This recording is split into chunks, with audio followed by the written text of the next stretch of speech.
Vamos continuar com a Lei 8069 de 90, Estatuto da Criança e do Adolescente. A próxima questão pergunta: em caso de maus tratos ao menor, como deverá proceder os estabelecimentos de saúde?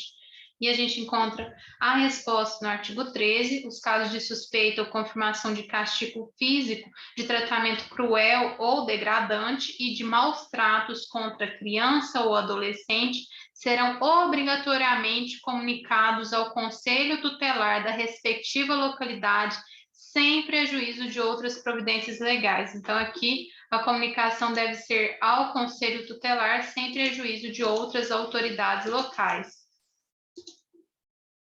como juiz, Ministério Público. 27. Como será o procedimento para gestantes ou mães que manifestem interesse em entregar seus filhos para adoção? As gestantes ou mães que manifestem interesse em entregar seus filhos para adoção serão obrigatoriamente encaminhadas, sem constrangimento, à Justiça da Infância e da Juventude. Então, esse caso vai ser resolvido na Justiça da Infância e da Juventude, para as mães que querem entregar seus filhos à adoção. Quais são os órgãos responsáveis em conferir atendimento às crianças na faixa etária da primeira infância com suspeita ou confirmação de violência? 28.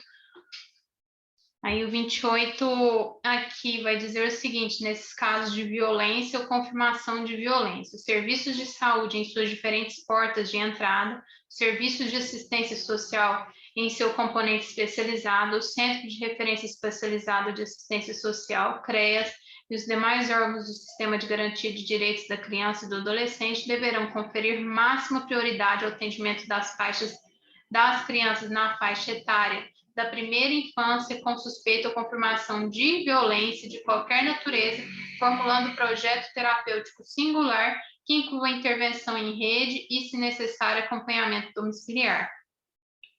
Então, aqui temos um centro de referência especializado de assistência social que vai cuidar de quê?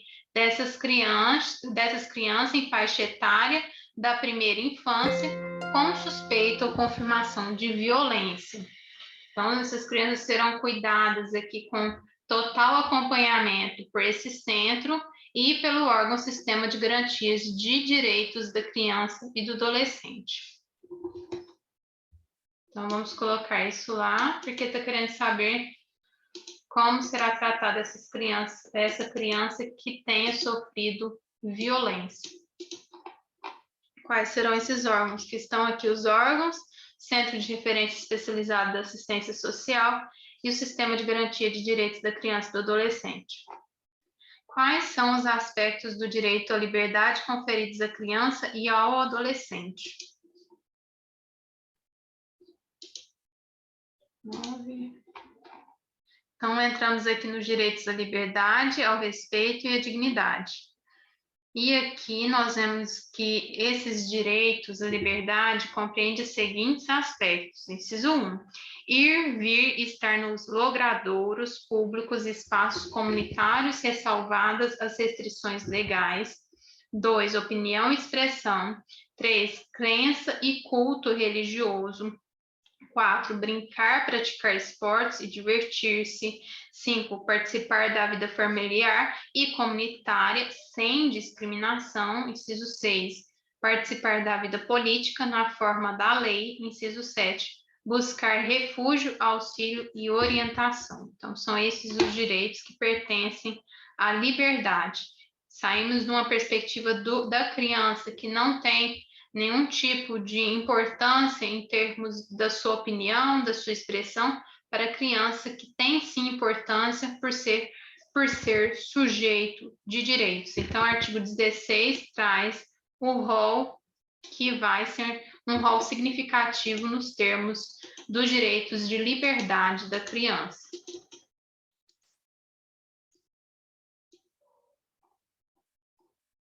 Em que consiste o direito ao respeito? O direito ao respeito consiste na inviolabilidade da integridade física, psíquica e moral da criança e do adolescente, abrangendo a preservação da imagem, da identidade, da autonomia, dos valores, ideias e crenças dos espaços e objetos pessoais. Então, é esse que será o direito ao respeito. Então, deve respeitar o quê? Tanto a integridade física, psíquica e moral da criança. São esses 3 patamares de respeito.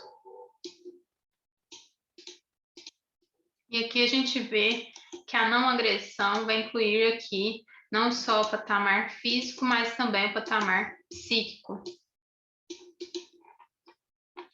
31. É apenas dever do Estado velar pela dignidade da criança e do adolescente, pondo-os a salvo de qualquer tratamento desumano, violento, aterrorizante, vexatório ou constrangedor? Aqui temos que é dever de todos velar, não só do Estado, mas de todos velar pela dignidade da criança e do adolescente, pondo-os a salvo de qualquer tratamento desumano, violento, aterrorizante, vexatório ou constrangedor.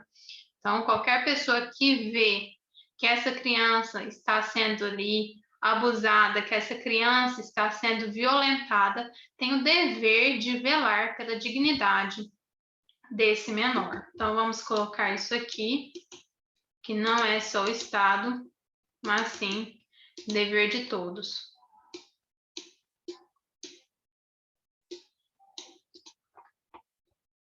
É recomendável que, no momento do exercício do direito à educação, a criança e o adolescente sejam cuidados com o uso de castigo físico ou de tratamento cruel ou degradante? Isso é recomendável? Pelo que a gente viu aqui, não.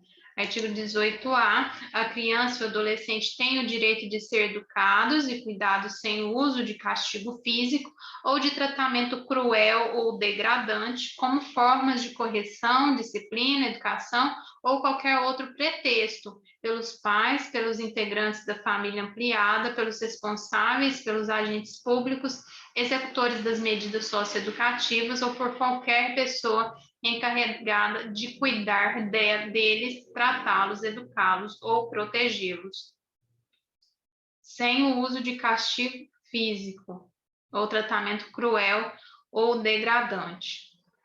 Então, aqui é recomendável, no momento do exercício de direito à educação, a criança e o adolescente sejam cuidados com o uso de castigo físico ou tratamento cruel ou degradante? Pelo contrário, aqui é vedado, ele deve ser educado e cuidado sem o uso de castigo físico ou de tratamento cruel ou degradante, como formas de correção, disciplina, educação ou qualquer outro pretexto pelos pais, pela família.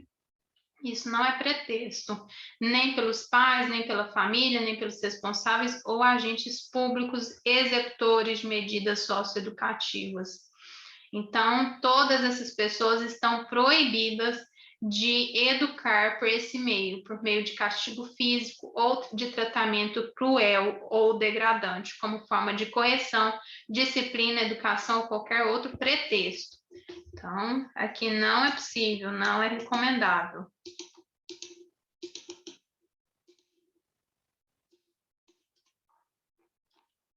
O que é castigo físico?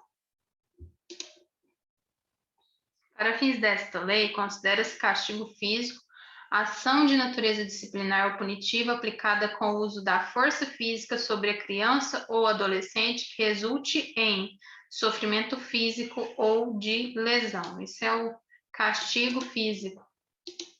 Tem que ter sofrimento físico ou lesão. O que é tratamento cruel ou degradante? Tratamento cruel ou degradante é uma conduta ou forma cruel de tratamento em relação à criança ou adolescente que A. humilhe ou B. ameace gravemente ou C. ridicularize. Isso é tratamento cruel ou degradante. A lei já traz a própria conceituação.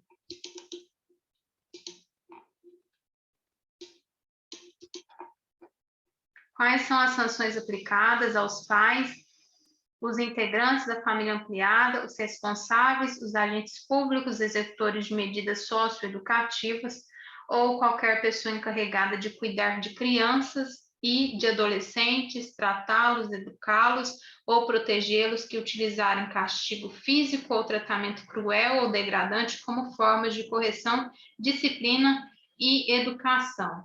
Então, quais são as sanções? Já que não pode, então, o sujeito que faz isso, ele deve ser sancionado. Vamos ver aqui, artigo 18b, os pais, os integrantes da família ampliada, os responsáveis, os agentes públicos, executores de medidas socioeducativas, ou qualquer pessoa encarregada de cuidar de crianças e de adolescentes, tratá-los, educá-los ou protegê-los, que utilizarem castigo físico ou tratamento cruel ou degradante como forma de correção, disciplina, educação ou qualquer outro pretexto, estarão sujeitos, sem prejuízo de outras sanções cabíveis, às seguintes medidas que serão aplicadas de acordo com a gravidade do caso. Inciso 1, encaminhamento a programa oficial ou comunitário de proteção à família. Inciso 2, encaminhamento a tratamento psicológico ou psiquiátrico. Inciso 3, encaminhamento a cursos ou programas de orientação. 4, obrigação de encaminhar a criança a tratamento especializado. Inciso 5, advertência. Então, são todas essas sanções, porque esse direito não é um direito meramente ilustrativo, é um direito que deve ser seguido, que deve tornar-se real.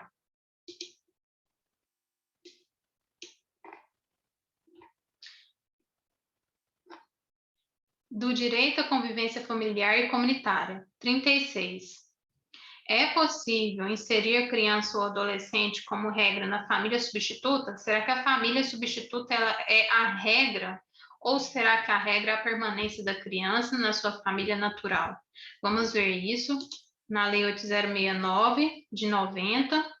Seu artigo 19, é direito da criança e do adolescente ser criado e educado no seio de sua família e excepcionalmente, então a exceção, excepcionalmente em família substituta, assegurada a convivência familiar e comunitária em ambiente que garanta seu desenvolvimento integral.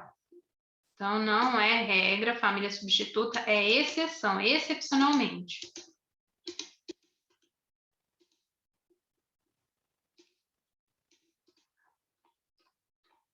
Quando acontecerá a reavaliação de criança inserida em programa de acolhimento familiar ou institucional? Então, aqui a criança já foi retirada do seio da família, da sua família, que era família ali não substituta, sua família de origem, e agora ela precisa o quê? Ela precisa ser inserida em um acolhimento familiar. E esse acolhimento familiar, ela vai visar o quê? Ela vai visar colocar essa criança em uma família substituta. Então, toda criança ou adolescente que estiver inserida em programa de acolhimento familiar ou institucional terá sua situação reavaliada, no máximo a cada 3 meses, devendo a autoridade judiciária competente, com base em relatório elaborado por equipe interprofissional ou multidisciplinar, decidir de forma fundamentada pela possibilidade de reintegração familiar ou pela colocação em família substituta, em quaisquer das possibilidades previstas no artigo 28 dessa lei.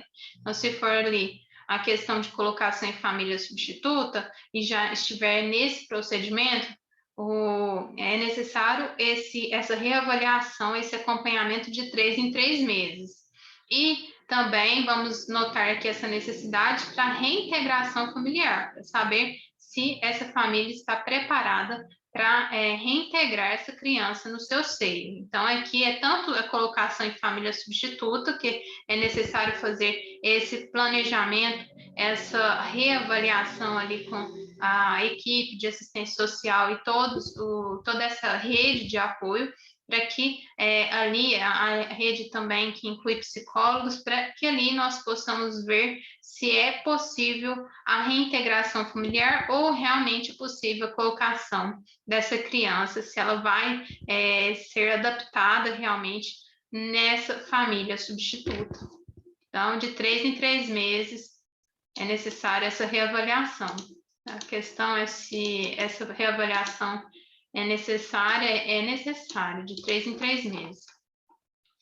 Sabe-se que o programa de acolhimento familiar consiste em selecionar e capacitar famílias para serem os guardiões legais de uma criança ou adolescente.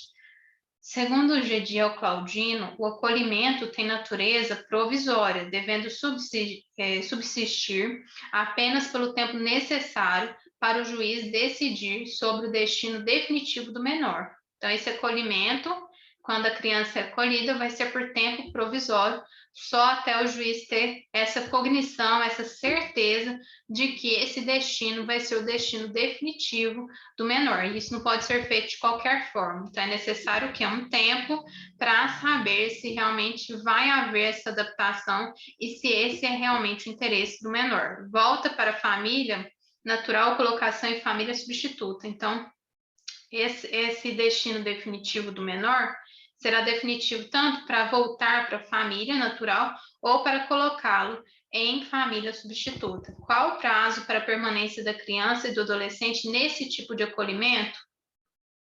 Então, prazo. A permanência da criança e do adolescente em programa de acolhimento institucional não se prolongará por mais de 18 meses, salvo comprovada necessidade que atenda ao seu superior interesse devidamente fundamentada pela autoridade judiciária. Essa criança vai permanecer acolhida na instituição, mas essa permanência ela não pode prolongar mais de 18 meses para que seja decidido qual será o destino dessa criança, se ela volta para a família natural ou se ela vai ser ali acolhida em uma família substituta. Então, esse é o período máximo, a permanência da criança e do adolescente em programa de acolhimento institucional. Esse programa de acolhimento institucional, ele não se prolongará por mais de 18 meses.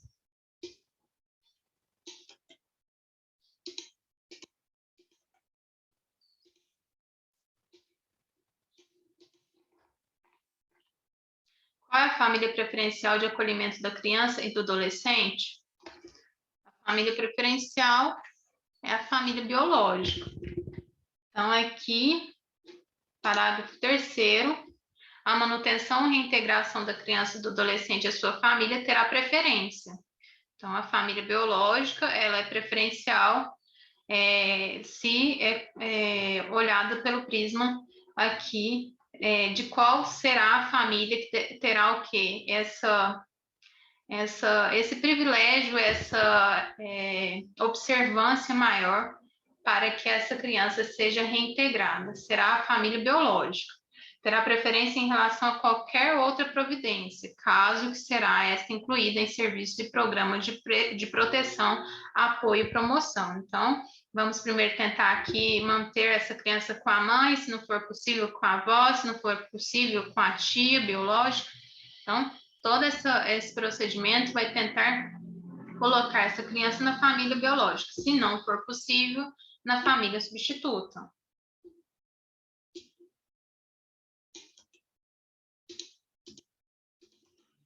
Família preferencial. A família tem preferência, família biológica. 40. Como ocorrerá a manutenção dos vínculos afetivos filiais da mãe ou do pai privado de liberdade? Que não haverá uma alienação parental, mesmo que a mãe ou o pai esteja privado, eles estejam privados da liberdade.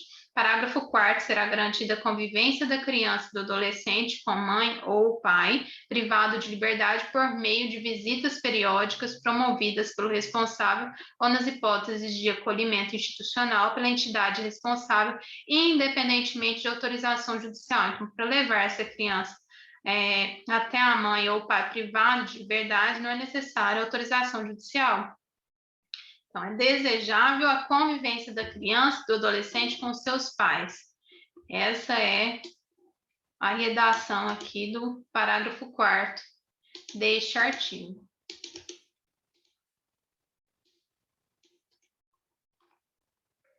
Como ocorre a convivência da criança com a mãe adolescente que estiver em acolhimento institucional? Então, a mãe, ela teve ali um ato infracional, ela cometeu um ato infracional e está em período de acolhimento institucional. Nesse caso, a criança, ela continuará com a sua mãe adolescente. Vamos ver isso no parágrafo 5º, será garantida a convivência integral da criança com a mãe adolescente que estiver em acolhimento institucional. Então, aqui encontramos a resposta.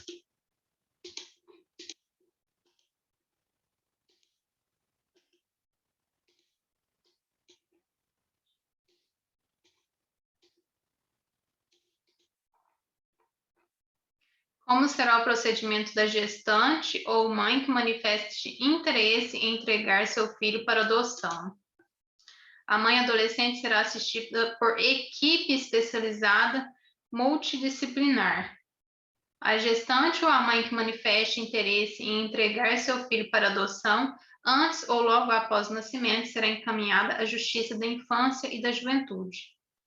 Se a mãe for ou a gestante ela manifestar esse interesse de entregar seu filho para adoção, seja antes ou após o nascimento, ela será encaminhada aqui à Justiça da Infância e da Juventude. É aqui que será resolvido esse caso, na Justiça da Infância e da Juventude. É uma justiça especializada.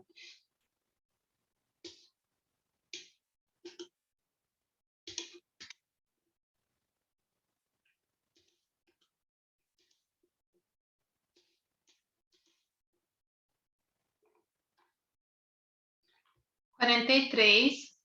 O que é o apadrinhamento? O que é isso? Vamos ver aqui. A gestante ou mãe será ouvida pela equipe. Então, vamos ver.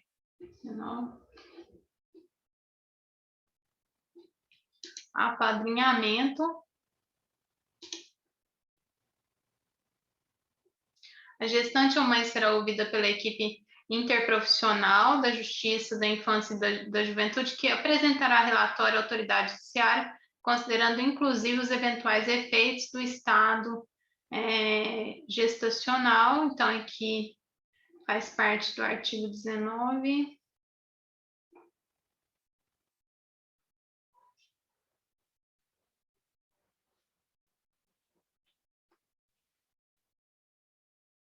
De posse do relatório, então não é aqui essa parte do apadrinhamento. Vamos para outra questão, se der tempo a gente volta nessa. Qual a idade admitida para o apadrinhamento? Aqui, achamos a questão do apadrinhamento, é 19b. A criança e o adolescente em programa de acolhimento institucional ou familiar poderão participar de programa de apadrinhamento. Então, como funciona? Tanto a criança quanto o adolescente, eles vão poder participar do programa de apadrinhamento. Esse programa de apadrinhamento que visa o quê? Ajudar essa criança e esse adolescente.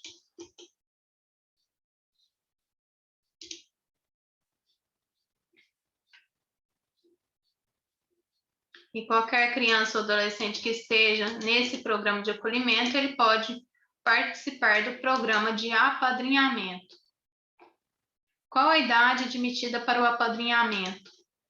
O apadrinhamento podem ser padrinhos ou madrinhas pessoas maiores de 18 anos, não inscritas nos cadastros de adoção, desde que cumpram os requisitos exigidos pelo programa de apadrinhamento de que fazem parte. Pré-requisito: ser maior de 18 anos. A idade é essa. Pessoas jurídicas podem apadrinhar crianças? Sim, podem. Pessoas jurídicas podem apadrinhar crianças ou adolescentes a fim de colaborar para o seu desenvolvimento. Então, é possível, sim.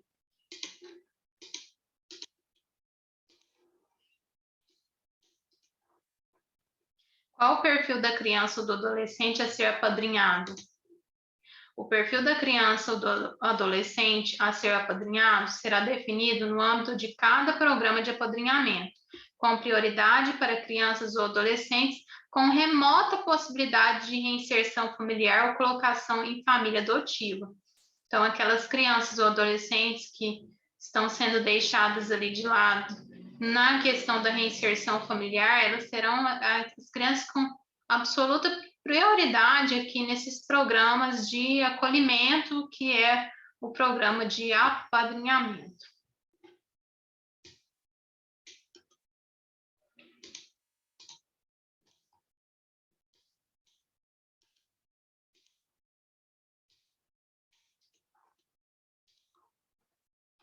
Haverá programa ou serviço de apadrinhamento apoiados pela Justiça da Infância e da Juventude? Os programas ou serviços de apadrinhamento apoiados pela Justiça da Infância e da Juventude poderão ser executados por órgãos públicos ou por organizações da sociedade civil. Então, perfeito, assim, esse incentivo, esse apoio da Justiça da Infância e da Juventude, porque é de extremo interesse deles que seja ali protegida a criança e adolescente, nada melhor do que apoiar esses programas de apadrinhamento. No caso de violação das regras de apadrinhamento, como será o procedimento? Se ocorrer violação das regras de apadrinhamento, os responsáveis pelo programa e pelos serviços de acolhimento deverão imediatamente notificar a autoridade judiciária competente. Então, quem deve ser notificado? A autoridade judiciária competente, no caso de violação dessas regras de apadrinhamento. Há diferenças discriminatórias entre filhos biológicos e adotivos? Não. Os filhos ávidos ou não da relação do casamento ou por adoção terão os mesmos direitos e qualificações, proibidas quaisquer designações discriminatórias relativas à filiação. Então, até pouco tempo na história, tínhamos a figura do filho bastardo. Hoje em dia não existe isso, os filhos ávidos ou não da relação do casamento ou por adoção terão os mesmos direitos e qualificações, proibidas quaisquer designações discriminatórias relativas à filiação. Então, aqui, a criança ou adolescente agora é sujeito de direito e não coisas, então não há que se falar em discriminação nesse sentido.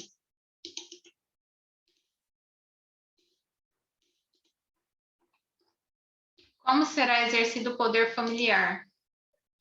O poder familiar será exercido em igualdade de condições pelo pai e pela mãe, na forma de que dispuser a legislação civil, assegurada a qualquer deles o direito de, em caso de discordância, recorrer à autoridade judiciária competente para a solução da divergência.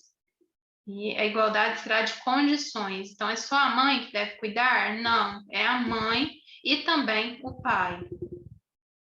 No caso de discordância, é possível acionar o Poder Judiciário, porque o menor ele tem aqui um interesse social sobre a sua tutela. Não tem mais pátrio poder, e sim poder familiar. Quais são as incumbências dos pais? Os pais incumbem o dever de sustento, guarda e educação dos filhos menores, cabendo-lhes ainda no interesse destes a obrigação de fazer cumprir as determinações judiciais. Então, é que os pais, eles vão que a incumbência é de sustento, guarda, educação desses menores. E aqui já temos as incumbências do pai e da mãe, ou dos pais ou das mães, e assim como socialmente é admitido aqui. 51, então achamos aqui as incumbências dos pais, ou das mães, ou dos pais, ou da mãe e do pai. Somente à mãe cabe o dever de cuidar do filho? Vemos aqui que não, que a mãe e o pai ou os responsáveis têm direitos iguais e deveres e responsabilidades compartilhados no cuidado e na educação da criança, devendo ser resguardado o direito de transmissão familiar de suas crenças e culturas, assegurados os direitos da criança estabelecidos nesta lei. Então, aqui não é somente a mãe que tem o dever de cuidar da criança. Os deveres aqui incluem os responsáveis. A falta ou a carência de recursos materiais é motivo suficiente para a perda do poder familiar?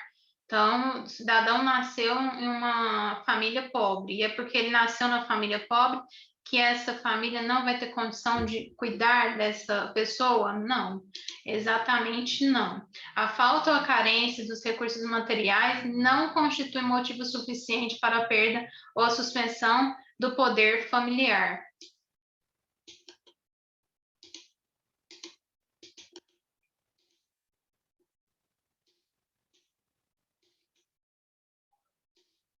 Então, não. Vamos aqui para a questão 54. Qual a família de preferência que deve ser mantida a criança e adolescente? Vimos aqui, não existindo que a família biológica, e sim, nós vamos pensar na família substituta, mas primeiro, a preferência da família biológica, não existindo outro motivo que por si só autorize a decretação da medida, a criança ou adolescente será mantido em sua família de origem, a qual deverá obrigatoriamente ser incluída em serviços e programas oficiais de proteção, apoio e promoção. Então, não existindo outro motivo que autorize essa questão de decretação da medida, a criança ou adolescente será mantida em sua família de origem.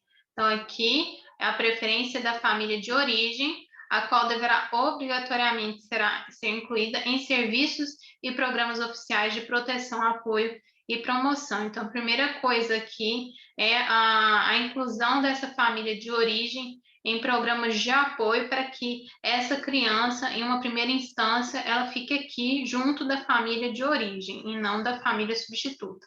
Então, vemos aqui que a prioridade é da família de origem.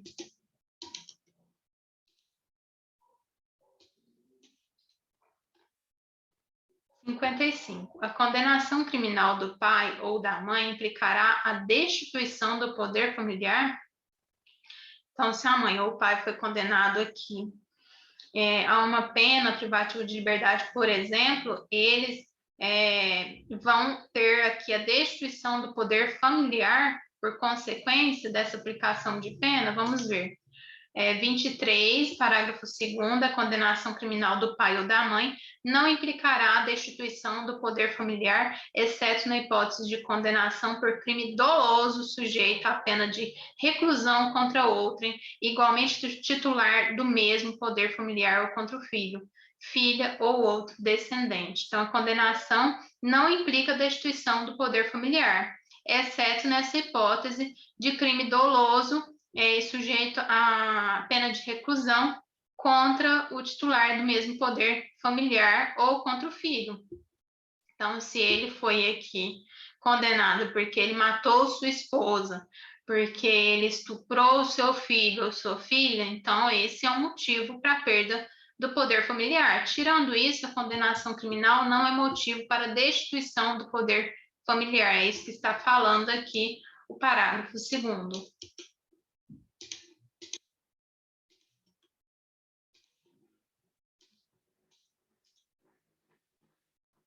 56. Quem decretará a perda ou suspensão do poder familiar? A perda e a suspensão do poder familiar serão decretadas judicialmente em procedimento contraditório nos casos previstos na legislação civil, bem como na hipótese de descumprimento injustificado dos deveres e obrigações a que alude o artigo 22. A perda e a suspensão, ela se dá aqui por meio de decretação judicial, mas para essa perda e suspensão acontecer, é necessário um processo com garantia de ampla defesa, contraditório, isonomia, para que isso possa o quê? Para que isso possa colaborar aqui para uma cognição exauriente, uma cognição aqui, e nesse momento, que seja o mais certo possível, porque é uma medida muito agressiva que exige um procedimento em contraditório. Tirando aqui as questões cautelares, que também pode acontecer, mas em regra aqui é um procedimento em contraditório.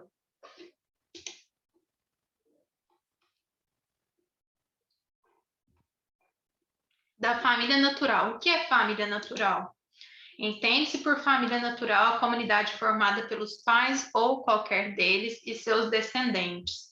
Então, pais e seus descendentes. Eles vão fazer parte de quê? Da família natural ou família de origem.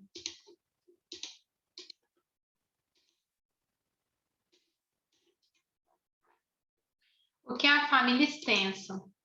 Entende-se por família extensa ou ampliada aquela que se estende para além da unidade pai e filhos ou da unidade do casal, formada por parentes próximos ou com os quais a criança ou adolescente convive e mantém vínculos de afinidade e afetividade.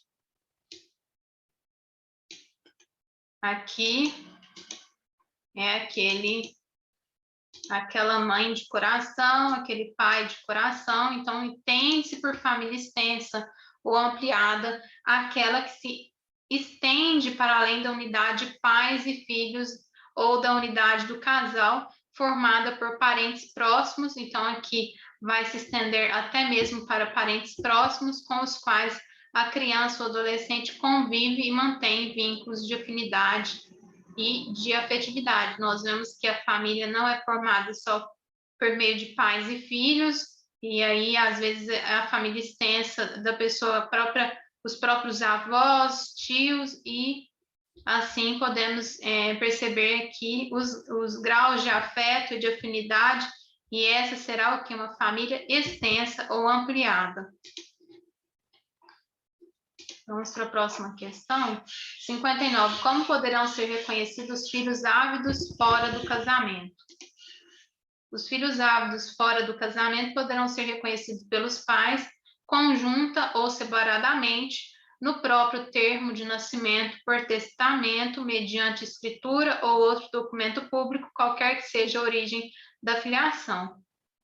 Se o filho foi aqui um filho que foi gerado fora do casamento, eles poderão sim ser reconhecidos, inclusive formalmente, por meio do próprio termo de nascimento, do testamento e as medidas de escrituras ali próprias do próprio cartório.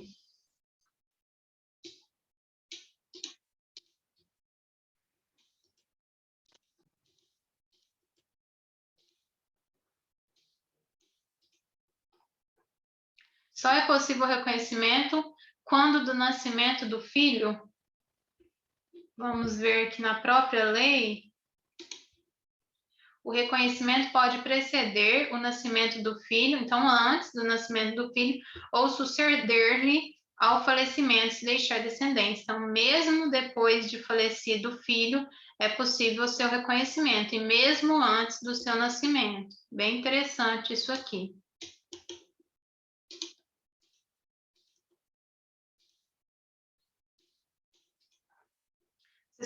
Qual a natureza jurídica do reconhecimento do estado de filiação?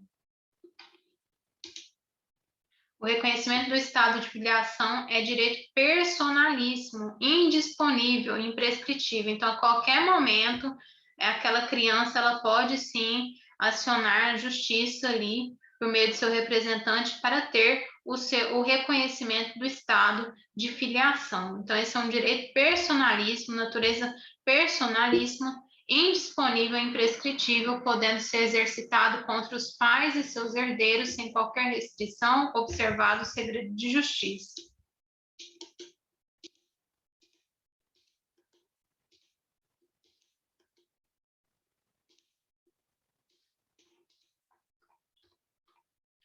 Da família substituta, como se fará a colocação em família substituta? Então, vamos falar aqui agora, não da família de origem, mas sim da família substituta. Em primeiro momento, aqui os órgãos do Poder Judiciário eles vão tentar a recolocação da criança na família, que é a família de origem, dando todo apoio à família de origem, com os programas de apoio familiares, mas se isso não for possível, então haverá a necessidade de acolhimento dessa criança ou do adolescente em família substituta. E aqui, a partir do artigo 28, nós vamos ver as disposições nesse sentido. Artigo 28, a colocação em família substituta far-se-á mediante guarda, tutela ou adoção, independentemente da situação jurídica da criança ou do adolescente. Como se fará a colocação em família substituta?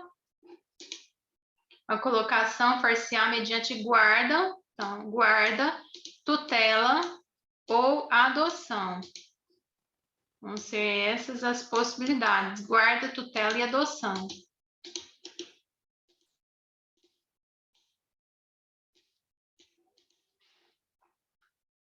Para os maiores de 12 anos, será necessário consentimento a fim de colocação em família substituta? Tratando-se de maior de 12 anos de idade, será necessário seu consentimento colhido em audiência. Então, é possível, mas é necessário aqui o seu consentimento. A criança aqui, como sujeito, a partir do momento que ela tem a mínima autodeterminação, é possível esse acolhimento, mas segundo o seu consentimento.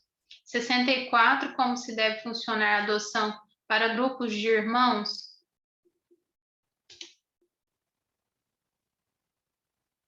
E os grupos de irmãos serão colocados sob adoção, tutela ou guarda da mesma família substituta, ressalvada a comprovada existência de risco de abuso ou outra situação que justifique plenamente a excepcionalidade da solução diversa, procurando-se, em qualquer caso, evitar o rompimento definitivo dos vínculos fraternais. Então, aqui a gente vê que é necessário, num primeiro momento, colocar essas crianças que são irmãs ou irmãos em uma mesma família, para que não seja aqui rompido esse laço familiar. Essa é a regra. Como ocorrerá a colocação da criança ou adolescente em família substituta? A colocação de criança ou adolescente em família substituta será precedida de sua preparação gradativa e acompanhamento posterior, realizados pela equipe interprofissional a serviço da Justiça da Infância e da Juventude, preferencialmente com apoio dos técnicos responsáveis pela execução da política municipal e de garantia do direito à convivência familiar. Será de uma vez? Conhecer a criança hoje, adota a criança hoje, pronto, acabou? Não, será de forma gradativa. E haverá o que? Um acompanhamento. E aí, essa equipe que vai o que? Fazer os relatórios para que seja garantida que essa família é uma família de confiança para aquela criança. Quais são as especificidades para a colocação da criança ou adolescente indígena ou proveniente de comunidade remanescente de quilombo em família substituta? Então, em se tratando de criança ou adolescente indígena ou proveniente de comunidade remanescente de quilombo, é ainda obrigatório, então aqui há alguma coisa específica que deve ser observada, que sejam consideradas e respeitadas sua identidade social e cultural, os seus costumes e tradições, bem como suas instituições, desde que não sejam incompatíveis com os direitos fundamentais reconhecidos por esta lei e pela Constituição Federal. Inciso 2, que a colocação familiar ocorra prioritariamente no seio de sua comunidade ou junto a membros da mesma etnia. Inciso 3, a intervenção e oitiva de representantes do órgão federal responsável pela política indigenista, no caso de crianças e adolescentes indígenas e de antropólogos perante a equipe interprofissional ou multidisciplinar que irá acompanhar o caso. Então, aqui será necessário o quê? Observar essa questão cultural desses grupos.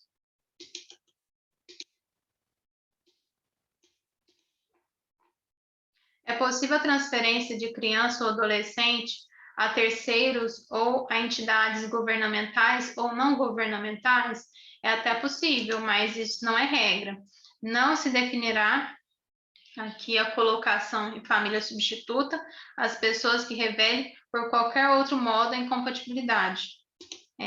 67, artigo 30. A colocação em família substituta não admitirá a transferência da criança ou adolescente a terceiros ou entidades governamentais ou não governamentais sem autorização judicial. Então, isso deve ser feito com autorização judicial. Não é a regra, é a exceção.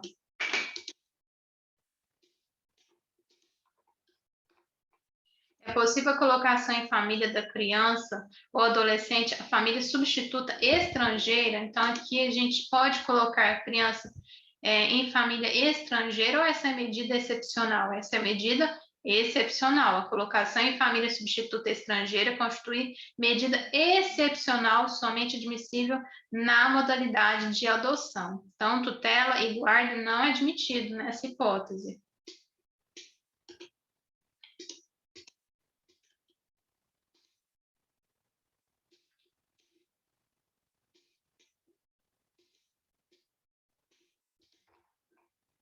Qual será o compromisso prestado por aquele que assume a guarda ou a tutela da criança ou do adolescente? Haverá o quê? A prestação de um compromisso. Então, esse compromisso, ao assumir a guarda ou a tutela, o responsável prestará o compromisso de bem e fielmente desempenhar o encargo mediante termo nos autos. Necessário que ele assine esse compromisso, seja aquele que assume a guarda ou assume a tutela da criança. Já que nos casos da adoção, será aqui esse compromisso estabelecido por meio do próprio registro aqui, que serão questões de cartório. Quais são os deveres do Estado que devem ser assegurados às crianças e aos adolescentes?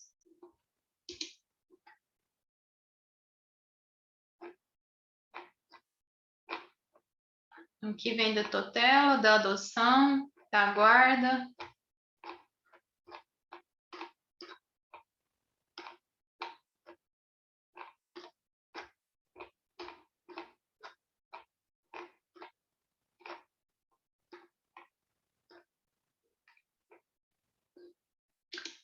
Deveres do Estado para a criança, para com a criança e para com o adolescente. O dever do Estado assegurar à criança e ao adolescente, inciso 1, ensino fundamental obrigatório e gratuito, inclusive para os que a ele não tiverem acesso na idade própria. Então, não só as crianças que estão ali na idade própria, como também aquelas que não estão na idade própria.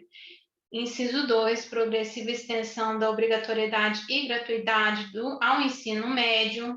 Também é dever do Estado, inciso 3, atendimento educacional especializado aos portadores de deficiência, preferencialmente na rede regular de ensino. Inciso 4, atendimento em creche e pré-escolas, crianças de 0 a 5 anos de idade. Inciso 5, acesso aos níveis mais elevados do ensino, da pesquisa e da criação artística, segundo a capacidade de cada um. Inciso 6, oferta de ensino noturno regular adequado às condições do adolescente trabalhador. Inciso 7, atendimento no ensino fundamental através de programas suplementares de material didático escolar, transporte, alimentação e assistência à saúde. Parágrafo 1º, aí já vem outros objetivos aqui. Então, temos o dever do Estado, tudo isso que eu acabei de falar, principalmente no âmbito educacional.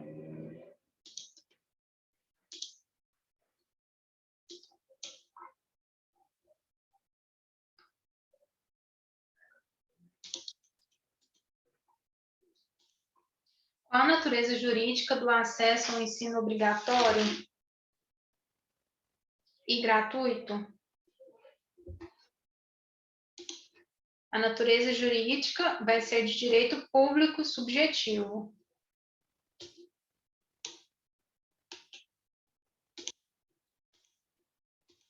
Então, qualquer hipótese que a pessoa se acha lesionada em seu acesso à educação, por ser um direito público, quer dizer, que interessa a todos, e também um direito subjetivo, que em qualquer hipótese que a pessoa se acha lesionada nesse direito, ela pode sim reclamar judicialmente esse direito.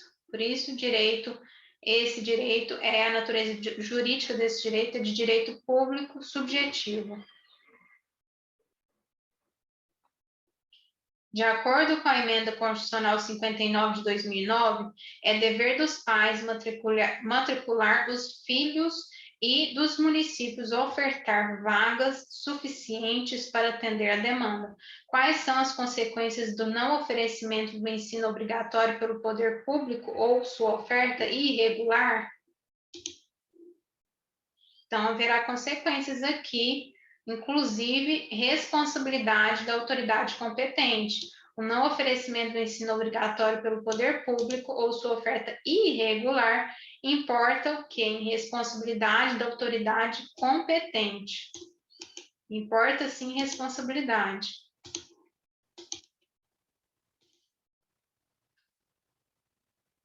Então, aqui é necessário ofertar vagas para atender toda a demanda.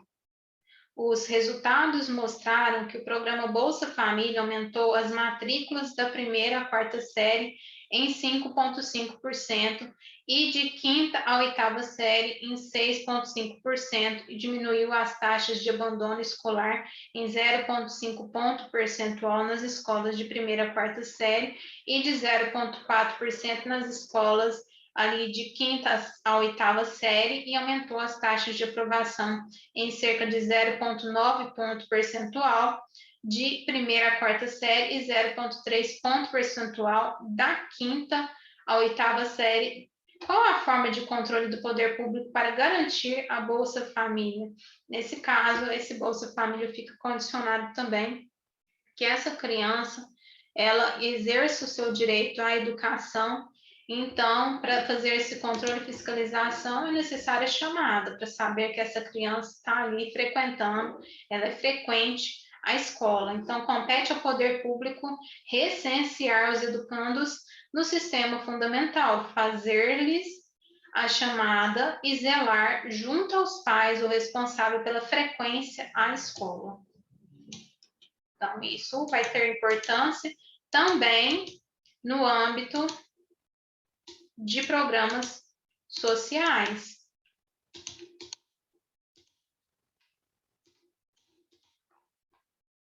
A matrícula das crianças e adolescentes é obrigatória na rede regular de ensino? Na rede regular de ensino vai ser obrigatória. Os pais ou responsável têm a obrigação de matricular seus filhos ou pupilos na rede regular de ensino. Então, os pais ou responsável têm a obrigação de matricular seus filhos ou pupilos na rede regular de ensino. Perfeito. Aqui não tem desculpa, não tem opção, é obrigatório. Pelo menos na rede regular de ensino, a criança ela deve ter uma formação básica. 75. Quais são os casos que o Conselho Tutelar deve ser acionado pelos dirigentes de estabelecimentos de ensino fundamental? Então, chegou uma criança com maus tratos na escola. Nessa hipótese, o Conselho Tutelar deve ser acionado pelos dirigentes? Nós vamos ver isso no artigo 56. Os dirigentes de estabelecimentos de ensino fundamental comunicarão ao Conselho Tutelar os casos de maus tratos envolvendo seus alunos. Inciso 2. Reiteração de faltas injustificadas de evasão escolar, esgotados os recursos escolares. Inciso 3. Elevados níveis de repetência. Tudo isso deve ser, sim, diagnosticado e comunicado ao Conselho Tutelar. 76. Mesmo com todos os esforços, ainda nos deparamos com a desigualdade de oportunidade de aprendizagem e de acesso ao ambiente escolar. Diante disso, a crença e o adolescente carente de um modelo familiar e social amplo de relacionamento e de aprendizagem acabam por apresentar comportamentos e atitudes que reforçam a exclusão social. Nesse sentido, os professores frequentemente se queixam da indisciplina, da agressividade, dos palavrões, do desrespeito e, por sua vez, as crianças reclamam que os professores gritam o tempo todo, não têm paciência e as discriminam em classe, reforçando a exclusão.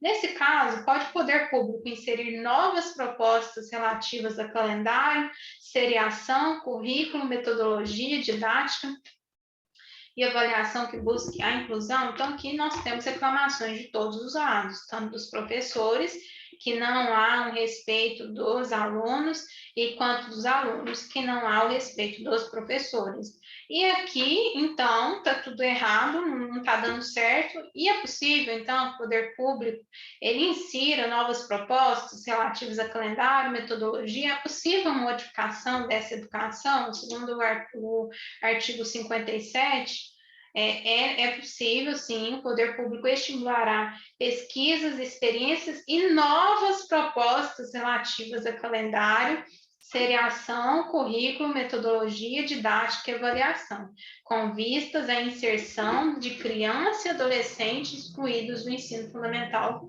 e obrigatório. Então, se essa criança ela ali já está em outra idade e que já não é mais possível, já passou ali por uma certa idade que não é mais possível ser inserida naquela idade que é uma idade propícia à alfabetização e tudo mais, então o que vai acontecer? Necessário novas metodologias. E isso a gente vê essa necessidade de novas metodologias quando alguma coisa não está dando certo.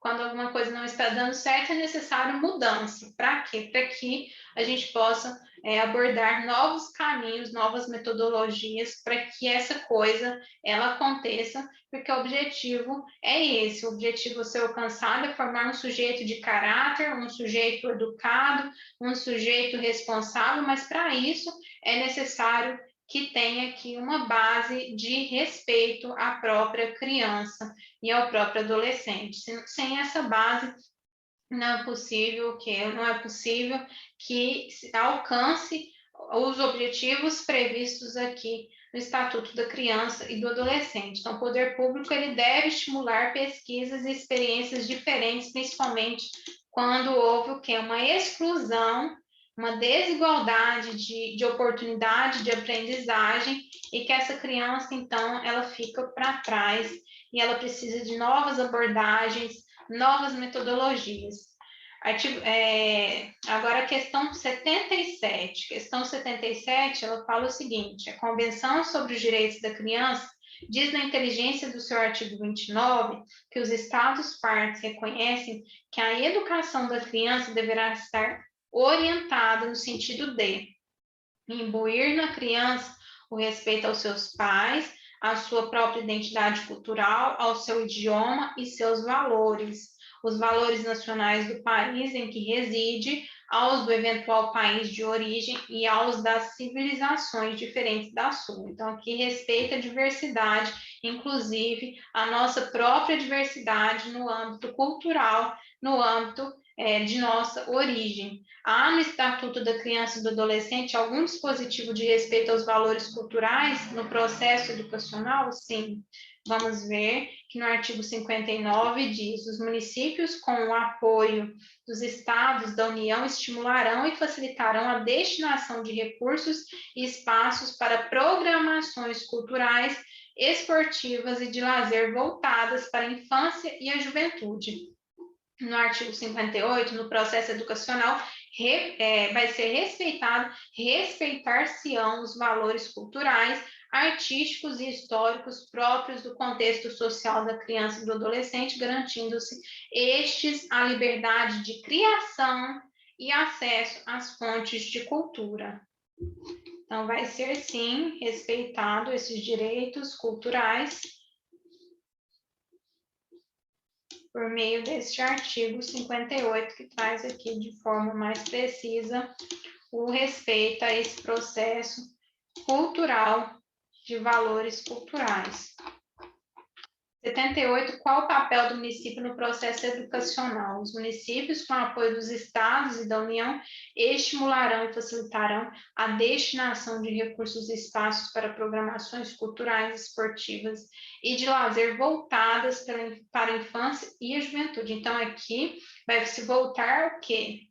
O município, infância e juventude. Então, com o apoio de quem? Dos estados e da União. O que eles devem estimular e facilitar? A destinação de recursos e espaços para programas culturais, esportivos, lazer, voltadas para infância e juventude. Então, essa é uma missão aqui do município com a colaboração dos estados e municípios, com a colaboração dos estados e também da União. Dos produtos e serviços. Quais são os produtos e serviços que não podem ser vendidos às crianças e aos adolescentes? Então, nem tudo é possível ali o acesso para as crianças e adolescentes, tendo em vista que esses serviços e produtos muitas vezes podem ser prejudiciais. Então, vamos ver aqui.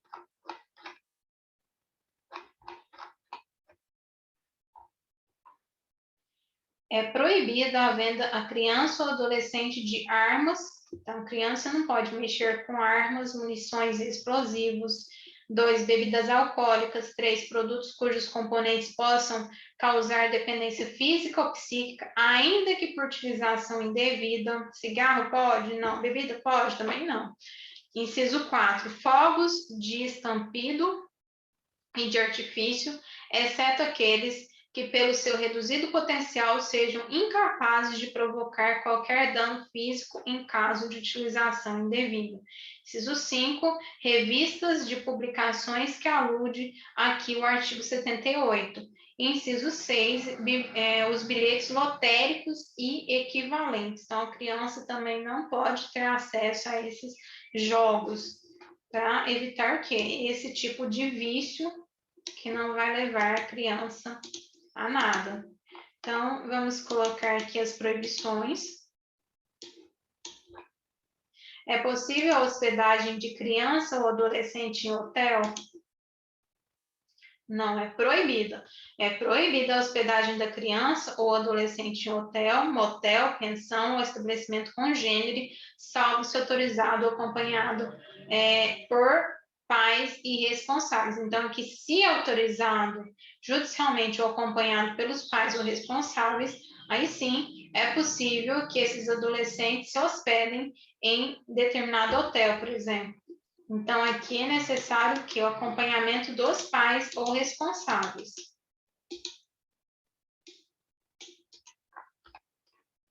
É possível a viagem da criança fora da comarca onde reside, desacompanhado dos pais? Será que é possível a criança sair por aí desacompanhada? Será que isso vai dar certo?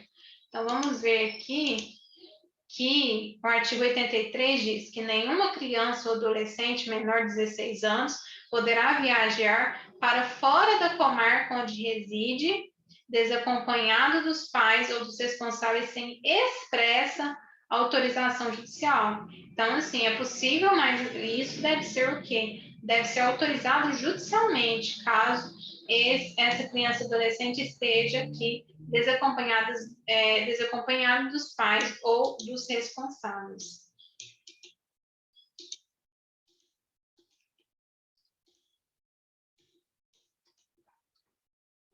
Quais são os casos que não exigem autorização judicial para que a criança ou adolescente viaje para fora da comarca onde reside?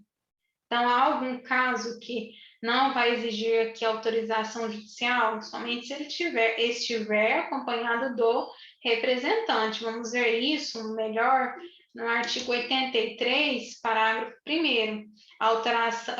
Essa autorização, ela pode ser dispensada, a autorização não será exigida quando a linha A, tratar-se de comarca contígua à da residência da criança ou do adolescente menor de 16 anos, se na mesma unidade da federação ou incluída na mesma região metropolitana. Então, cidades aqui vizinhas, contíguas. E B, a criança ou adolescente menor de 16 anos estiver acompanhado, de adolescente ou colateral maior, até o 3º grau, comprovado documentalmente o parentesco. Então, se ele for criança ou adolescente menor de 16 anos estiver acompanhado de 2, pessoa maior expressamente autorizado pelo pai, mãe ou responsável. Parágrafo 2º, a autoridade judiciária poderá, a pedido dos pais ou responsável, conceder autorização válida por 2 anos. Essa autorização pode ser estendida até 2 anos no caso de autorização judicial. Então, é possível essa autorização não ser no caso de não exigência, não ser exigida, desde que se trate aqui de comarca contígua. E também no caso de crianças ou adolescentes menores de 16 anos, que estiver acompanhado de ascendente colateral maior, comprovado documentalmente o parentesco, e pessoa maior expressamente autorizada pelo pai, mãe ou responsável. Quais são os requisitos para criança ou adolescente viajar para o exterior? Então, aqui há requisitos, não é possível retirar criança do Brasil de qualquer forma, e esses requisitos a gente vai ver aqui no artigo 84. No caso aqui, se tratar de viagem ao exterior, a autorização é dispensável se a criança ou adolescente. Então, quando se trata de viagem ao exterior, vai ser dispensado se estiver, então, acompanhado de ambos os pais ou responsáveis. Tem que ser ambos. Serve só a mãe? Não. Serve só o pai? Não. Necessário ambos os responsáveis. Ou então, se for só responsável a mãe, tudo bem. Se for só responsável o pai, tudo bem. Mas deve ser o quê? A autorização acompanhamento do responsável. Dos responsáveis, se tiver mais de um. Inciso 2, viajar na companhia de pais, de um dos pais, aí tem que ter o quê? Autorização do outro responsável. Então, essa autorização, ela deve ser por meio de documento com firma reconhecida.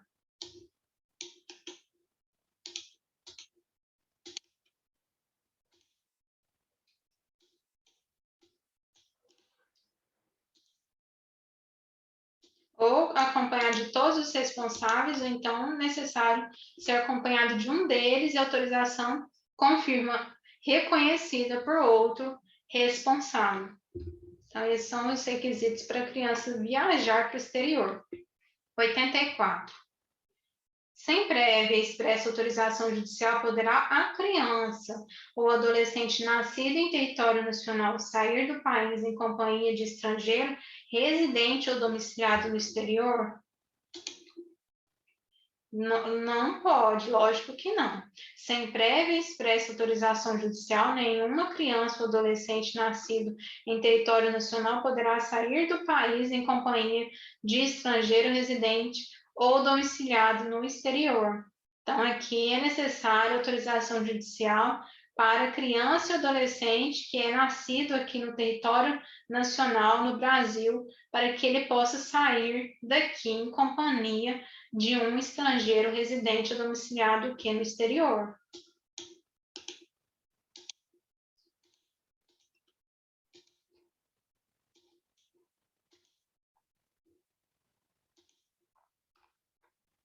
Da política de atendimento. Aqui vamos falar já na próxima questão, como será feita a política de atendimento dos direitos da criança e do adolescente. Então, vai haver aqui uma política de atendimento. Quando a gente pensa em atendimento, a gente pensa em acesso. Então, a política de atendimento, que vai ser o próximo título da política de atendimento, a política de atendimento dos direitos da criança e do adolescente por-se-á através de um conjunto articulado de ações governamentais e não governamentais da União, dos Estados, do Distrito Federal e dos municípios.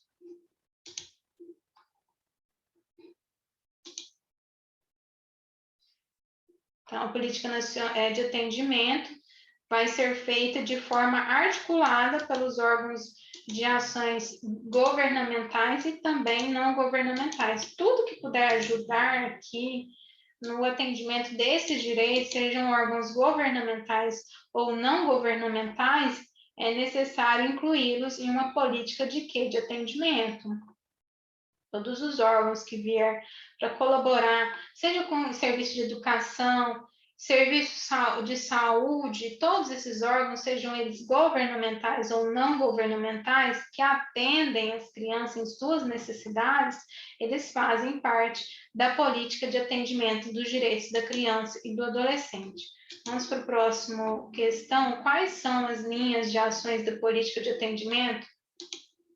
As linhas de ações São linhas de ações da política de atendimento, políticas sociais básicas, serviços, programas, projetos e benefícios de assistência social, de garantia de proteção social e de prevenção e redução de violações de direitos, seus agravamentos ou reincidências.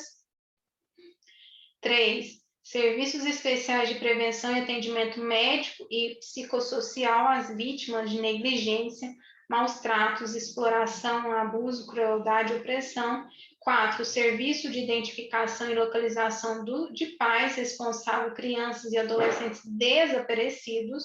Então, pode ser feito até por uma ONG, essa política de atendimento para esses casos de pessoas desaparecidas.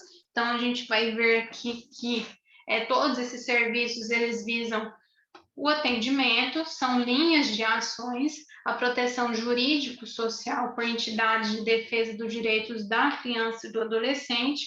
6. Políticas e programas destinados a prevenir ou abreviar o período de afastamento do convívio familiar e garantir o efetivo exercício do direito à convivência familiar e de criança e adolescente. Então, é esse diálogo da criança que foi afastada do convívio familiar e como é necessário esse intercâmbio aqui para exercer, estabelecendo programas para incluir essa criança ou esse adolescente na sua família de origem de preferência. 7. Campanhas de estímulo ao acolhimento sob forma de guarda de crianças e adolescentes afastados do convívio familiar e a adoção, especificamente interracial, de crianças maiores ou de adolescentes, com necessidades específicas de saúde ou com deficiências e de grupos de irmãos.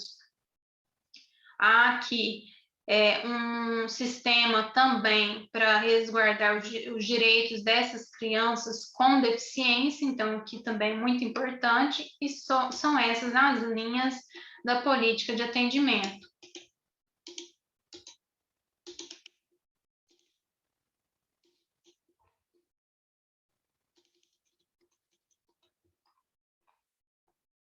Quais são as diretrizes da política de atendimento?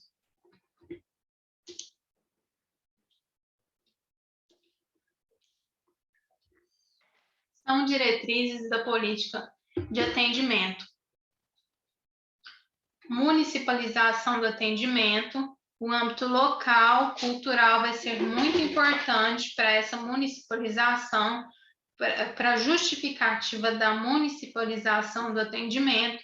Então, quanto mais próximo for das pessoas, mais fácil acesso elas vão ter, e mais aquela comunidade, ela vai ter o quê? Facilidade para dialogar. Por quê? Porque é no campo local, a municipalização do atendimento. 2, criação de conselhos municipais, estaduais e nacional, dos direitos da criança e adolescente, órgãos deliberativos e controladores das ações em todos os níveis, assegurada a participação popular paritária por meio de organizações representativas, segundo leis federal, estaduais e municipais. Isso tem a ver com democracia, os conselhos municipais que vão ajudar ali e deliberar sobre as próprias leis, os regulamentos locais, para que essa população elas possam participar no âmbito de decisão dessas ações. O que esse município precisa? E no âmbito estadual, o que essa regionalidade precisa? E no âmbito nacional, o que essa nacionalidade precisa? Tudo isso vai ter aqui órgãos de deliberação e controladores, porque não basta somente ter esses direitos, é necessário uma organização que viabilize esses direitos. 3, criação e manutenção de programas específicos, observada a descentralização político-administrativa. 4, manutenção de fundos nacional, estaduais, municipais vinculados aos respectivos conselhos dos direitos da criança e do adolescente. É necessário também o quê? A questão orçamentária. 5, integração operacional de órgãos do Judiciário, Ministério Público, Defensoria, Segurança Pública e Assistência social, preferencialmente em um mesmo local, para efeito de agilização do atendimento inicial a adolescente a quem se atribua autoria de ato infracional. Para analisar esses atos infracionais, é necessária aqui a integração tanto do Judiciário, Ministério Público, Defensoria, Segurança Pública e Assistência Social, preferencialmente onde em um mesmo local. 6. Integração operacional de órgãos do Judiciário, Ministério Público, Defensoria, Conselho Tutelar, encarregados da execução das políticas sociais básicas e de assistência social para efeito de agilização do atendimento de crianças e de adolescentes inseridos em programas de acolhimento familiar ou institucional, com vista na sua rápida reintegração à família de origem, ou, se tal solução se mostrar comprovadamente inviável, sua colocação em família substituta em qualquer, ou melhor, em quaisquer das modalidades previstas no artigo 28 desta lei. Então, haverá essa integração quando não tiver como é necessário o acolhimento em família substituta. Isso em essa colocação, se não houver outra forma de mobilização ali no próprio seio da família de origem. Inciso 7, mobilização da opinião pública para a indispensável participação dos diversos segmentos da sociedade. Inciso 8, especialização e formação continuada dos profissionais que trabalham nas diferentes áreas de atenção à primeira infância, incluindo os conhecimentos sobre direitos da criança e sobre desenvolvimento infantil. A questão da educação, a questão da especialização e a formação continuada no âmbito educacional e também na área que vai lidar com essa questão da atenção da primeira infância. Inciso 9, formação profissional com abrangência dos direitos, dos diversos direitos da criança e do adolescente, que favoreça a intersetorialidade no atendimento da criança e do adolescente e seu desenvolvimento integral. Inciso 10, realização e divulgação de pesquisas sobre desenvolvimento infantil e sobre prevenção da violência. Tudo isso aqui são diretrizes que vão aqui mobilizar, organizar para que os direitos da criança sejam eles sejam realmente viabilizados. Então, isso é necessário que órgãos e uma sistemática de atendimento. Qual a responsabilidade das entidades de atendimento? Essas entidades, então, são responsáveis. A função aqui dessas entidades de atendimento é garantia de viabilizar direitos. E viabilizar esses direitos, se isso não acontecer, e principalmente aquelas que estão recebendo aqui dinheiro público, o que acontece? Elas vão ser responsabilizadas. Então, as entidades de atendimento são responsáveis pela manutenção das próprias unidades, assim como pelo planejamento e execução de programas de proteção e socioeducativos destinados a crianças e adolescentes em regime D.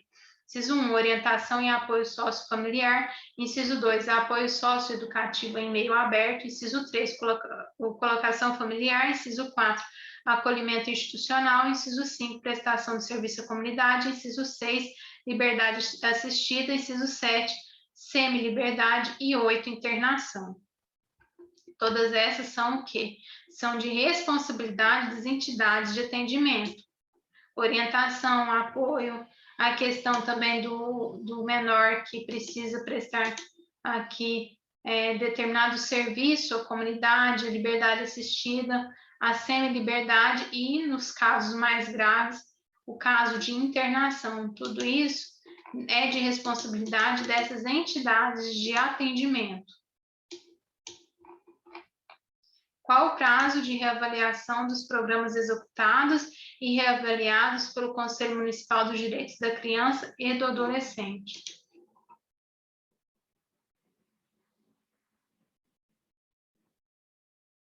As entidades governamentais e não governamentais deverão proceder à inscrição de seus programas especificando os regimes de atendimento na forma definida neste artigo no Conselho Municipal dos Direitos da Criança e do Adolescente, o qual manterá registro das inscrições e de suas alterações, do que fará comunicação ao Conselho Tutelar e à autoridade judiciária. Vamos ver aqui, então, o que está perguntando. Qual o prazo de reavaliação?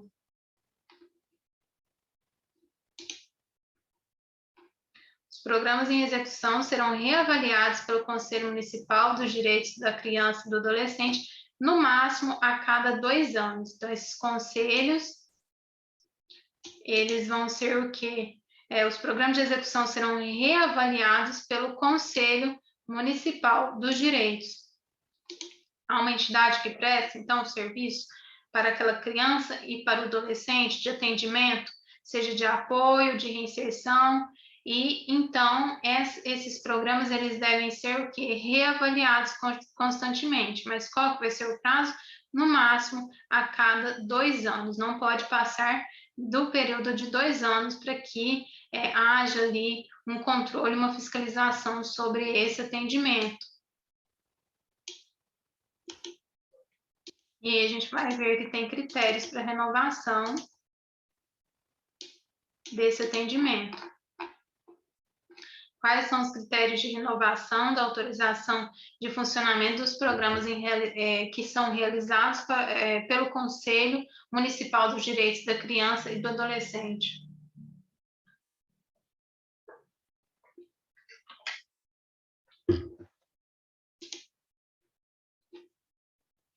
São esses aqui, ó, os critérios para que a entidade, seja governamental ou não governamental, para essa entidade ela continue em funcionamento. Seria como se fosse um alvará.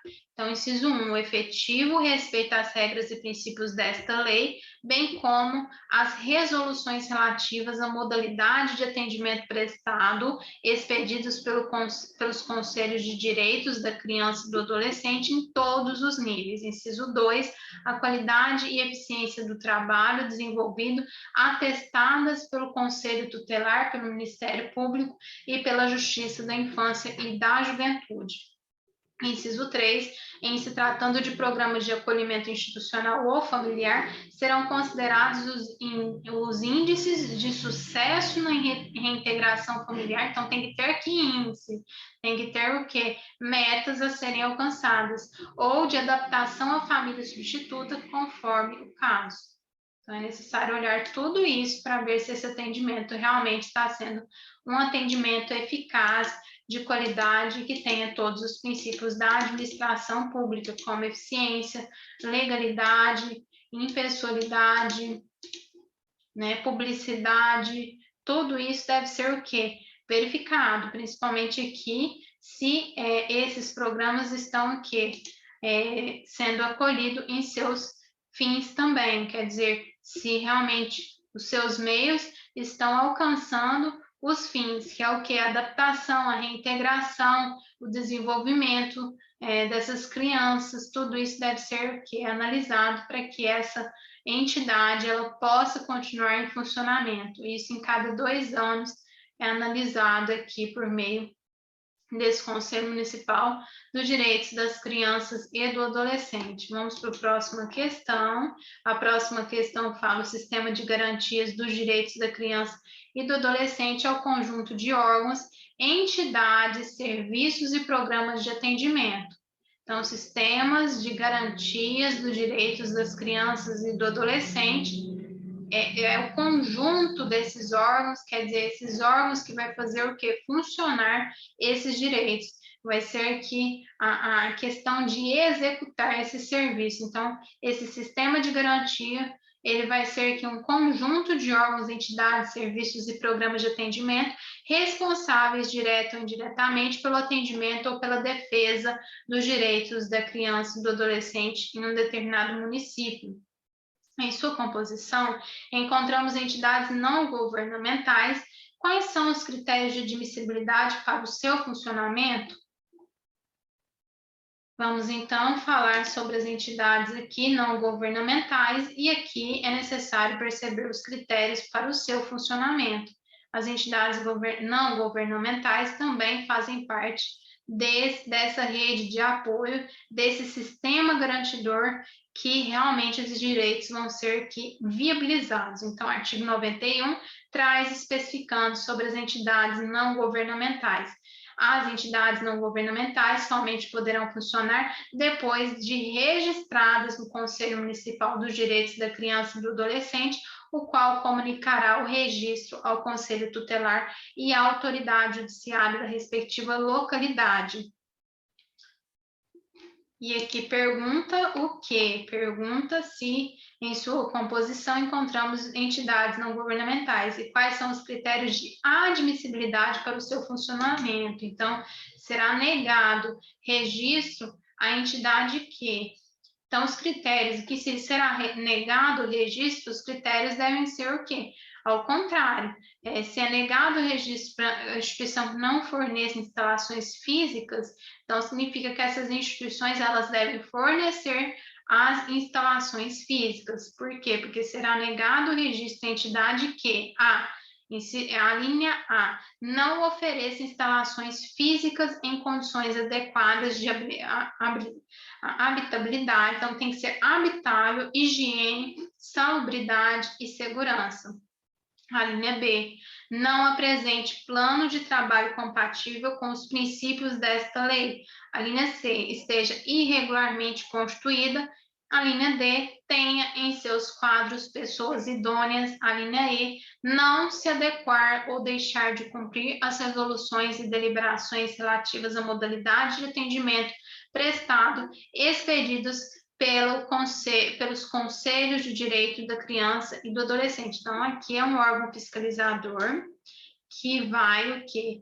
Que vai expedir resoluções, e essas resoluções elas devem ser cumpridas pelos órgãos não governamentais que exercem atividade de atendimento para a criança ou o adolescente. Então, esse artigo 91 é a resposta.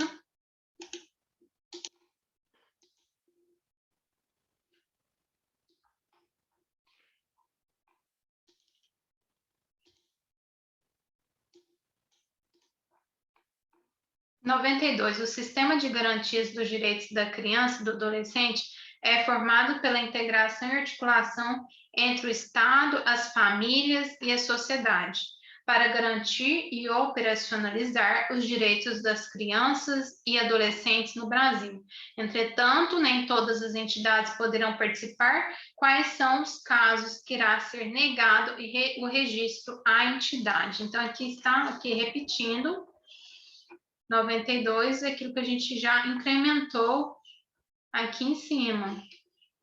Então, será negado quando não tiver o quê? Condições básicas de instalação física, quando não apresentar um plano de trabalho compatível, não é de qualquer forma, tem que ter um plano de trabalho, tem que estar regularmente constituída e deve prestar aqui todas as atribuições que tenham nas resoluções e deliberações instituídas pelo Conselho de Direitos da Criança e do Adolescente. Caso não cumpra tudo isso, será o que? Negado o registro à entidade não governamental.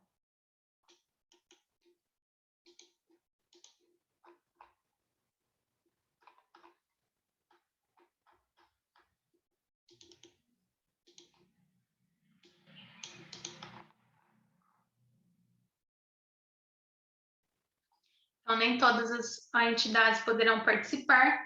Quais são os casos que irão ser negado esse registro? Então, está aqui em cima. Qual o prazo de validade do registro dessas entidades? O registro terá validade máxima de 4 anos, cabendo ao Conselho Municipal dos Direitos da Criança e do Adolescente periodicamente reavaliar o cabimento de sua renovação. Então, qual é o prazo máximo desse registro? Vai ser de 4 anos. Tem 4 anos ali para dispor, mas esse prazo é o prazo máximo para dispor desse serviço. Para fazer esse serviço, prazo máximo de 4 anos, depois será necessário uma renovação. Quais são os princípios que devem ser adotados pelas entidades que desenvolvam programas de acolhimento familiar ou institucional? As entidades que desenvolvam programas de acolhimento familiar ou institucional deverão adotar os seguintes princípios. Então, aqui devem ser regidos por princípios, até mesmo se não cumprir esses princípios, não há viabilidade para que essas entidades elas estejam aqui no seu âmbito de legalidade, no seu âmbito de adequação. Então, esses registros eles devem perceber não só no âmbito material, mas também no âmbito dos princípios aqui, que também são normas. As entidades que desenvolvam... As entidades que desenvolvam programas de acolhimento institucional deverão adotar os seguintes princípios. Inciso 1, preservação dos vínculos familiares e promoção de reintegração familiar. Inciso 2, integração em família substituta. Então, o primeiro princípio é promoção aqui dos vínculos familiares e de reintegração familiar no próprio seio aqui da família de origem. Se não tiver jeito, integração em família substituta, quando esgotados os recursos de manutenção da família natural ou extensa. Inciso 3, atendimento personalizado e em pequenos grupos. Inciso 4, desenvolvimento de atividades em regime de coeducação. Inciso 5, não desmembramento de grupos de irmãos. Inciso 6, evitar sempre que possível a transferência para outras entidades de crianças e adolescentes abrigados. Inciso 7, participação na vida da comunidade local. Inciso 8, preparação gradativa para o desligamento. Inciso 9, participação de pessoas da comunidade no processo educativo. Todos esses são princípios que devem ser observados aqui no desenvolvimento das atividades dessas entidades de atendimento à criança e ao adolescente. São esses os princípios. Qual será o status do dirigente de entidade que desenvolve programa de acolhimento institucional?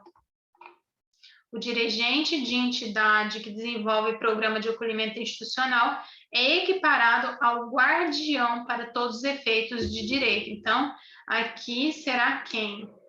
Será status de guardião para aquele que dirige essa entidade, ou seja, para esse dirigente, terá status de guardião. Guardião de quem? Dessas crianças e desses adolescentes que estão sendo servidos por essa prestação de serviço, por esse atendimento. 96, o papel dos líderes é fundamental na instituição pública para alcançar o sucesso. Os líderes buscam influenciar e conduzir a equipe na luta por um mesmo objetivo.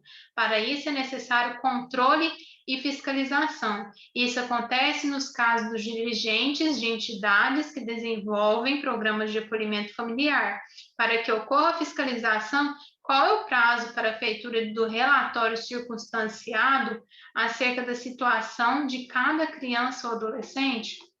Meio de controle, por meio desses relatórios aqui, vai ser por meio desses relatórios que vai haver um controle. Então, os dirigentes, eles têm um prazo para desenvolver esses relatórios, que será o quê? Uma forma de controle.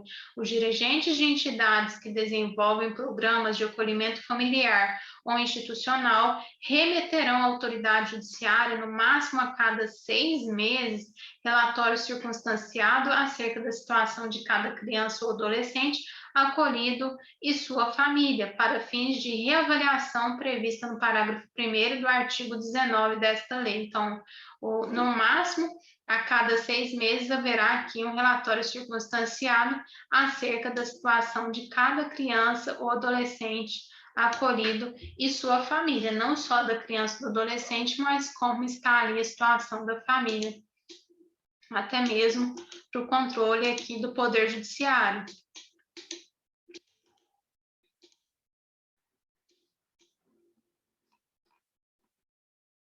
Quem são os responsáveis pela permanente qualificação dos profissionais que atuam diretamente ou indiretamente em programas de acolhimento institucional. Então, quem são esses responsáveis pela permanente qualificação dos profissionais? Então, esses profissionais, eles devem ser qualificados. E quais são esses responsáveis pela qualificação? Vamos ver aqui.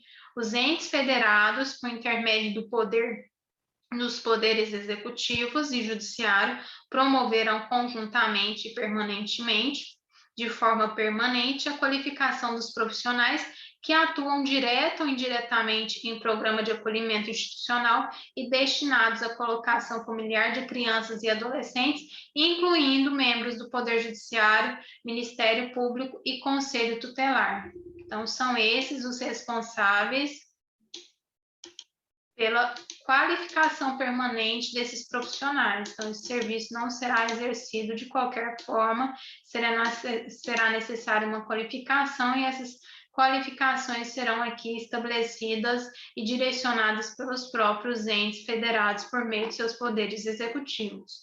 98.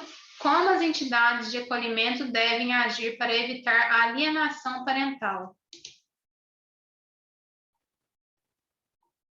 Já que há aqui um acolhimento, não é porque há um acolhimento que essa criança ou adolescente ela vai ficar aqui sem a possibilidade de contato com os pais, com a família.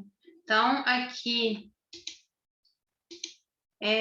98, salvo determinação em contrário da autoridade judiciária competente, as entidades que desenvolvem programas de acolhimento familiar institucional, se necessário com auxílio do Conselho Tutelar dos órgãos de assistência social, estimularão o contato da criança ou do adolescente com seus pais e parentes, em cumprimento do disposto desse artigo caput aqui.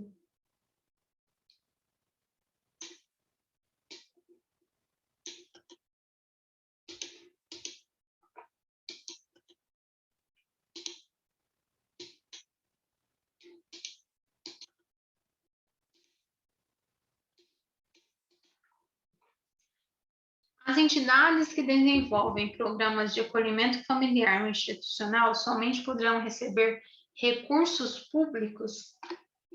Vamos ver aqui. As entidades que desenvolvem programas de acolhimento familiar ou institucional somente poderão receber recursos públicos em que casos? Tinha que ter lá em que casos? Se comprovado o atendimento dos princípios, exigências e finalidades desta lei. Então, aqui vai estar condicionado. Então, vai estar condicionado a quê? A essas exigências que a própria lei traz por meio de seus princípios.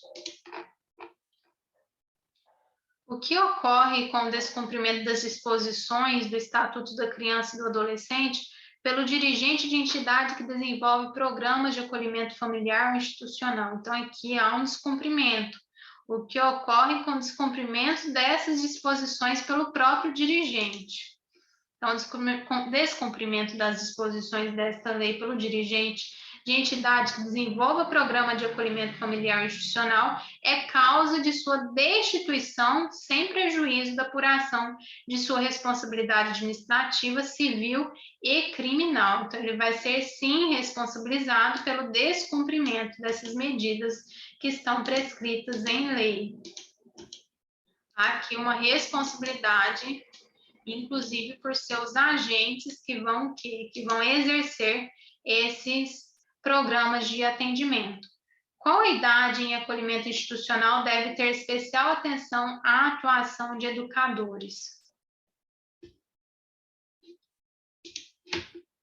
Quando se trata de 0 a 3 anos aqui, em acolhimento institucional, terá sim especial atenção à atuação de educadores de referência estáveis e qualitativamente significativos. Então, aqui a qualidade também deve ser significativa, as rotinas específicas e ao atendimento das necessidades básicas. Então, aqui, a criança de 0 a 3 anos, em acolhimento institucional, ela deve ter especial atenção, né? Quanto mais vulnerável, mais a atenção deve ser-lhe dobrada, incluindo as de afeto como prioritárias.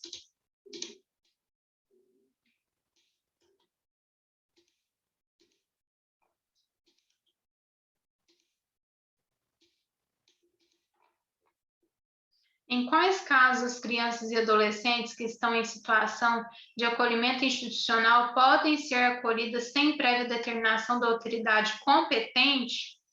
Então, vamos ver artigo aqui 93, que vai falar as entidades que mantêm o programa de acolhimento institucional poderão, em caráter excepcional e de urgência, acolher crianças e adolescentes sem prévia determinação da autoridade competente. Então, em casos de urgência, fazendo comunicação do fato em até 24 horas ao juiz da infância e da juventude, sob pena de quê? De responsabilidade. Então, só em casos urgentes que poderá ter esse acolhimento sem prévia determinação da autoridade competente. Recebida a comunicação à autoridade judiciária, ouvido o Ministério Público e, se necessário, com o apoio do Conselho Tutelar local, tomará as medidas necessárias para promover a imediata reintegração familiar da criança ou do adolescente, ou, se por qualquer razão não for isso possível ou recomendável, para seu encaminhamento a programa de acolhimento familiar institucional ou a família substituta, observar-se-á, então, o disposto no artigo 101, parágrafo 2º. Então, aqui temos a resposta do CAPT aqui, que em casos urgentes não será necessária autorização judicial.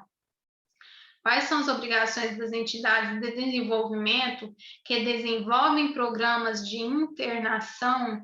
Então, aquelas entidades ali que não teve como esse criança, esse adolescente, aliás, no caso de internação é adolescente, esse adolescente, ele teve que ser internado, então aqui há entidades que vão desenvolver atendimento para que esse adolescente tenha ali respeitado seus direitos.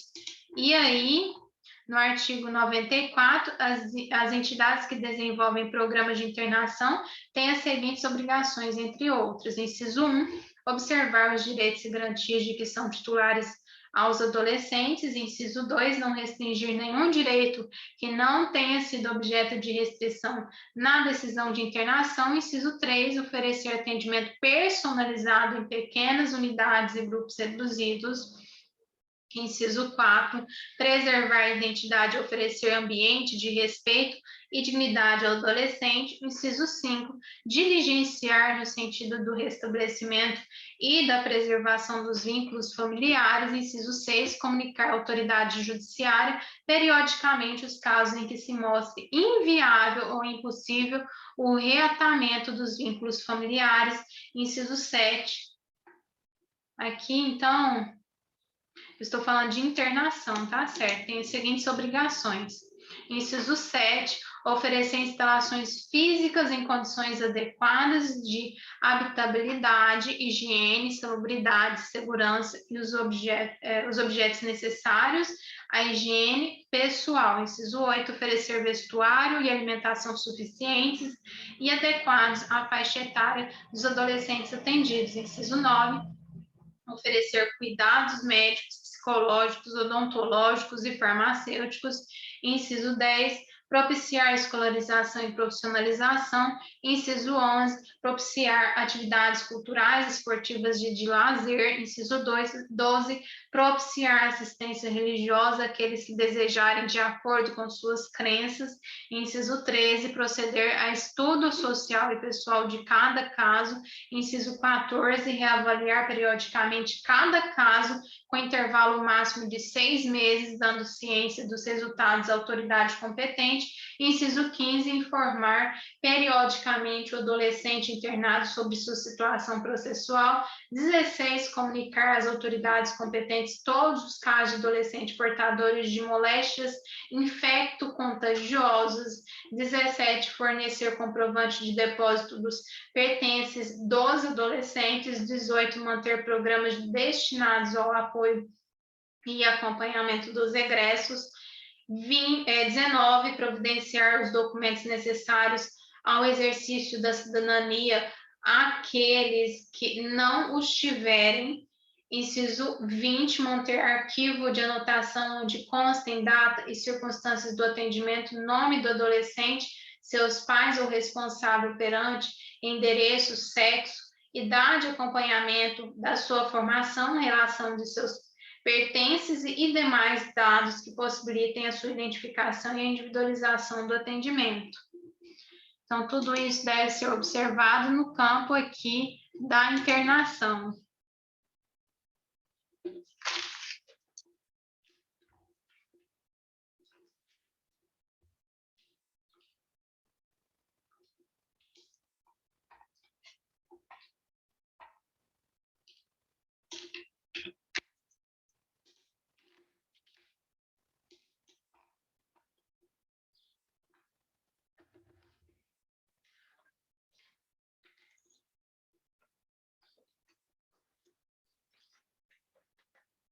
Quais órgãos têm a incumbência de fiscalizar as entidades governamentais e não governamentais que exercem trabalho de acolhimento institucional de crianças e adolescentes? Aqui, então, vamos falar de fiscalização.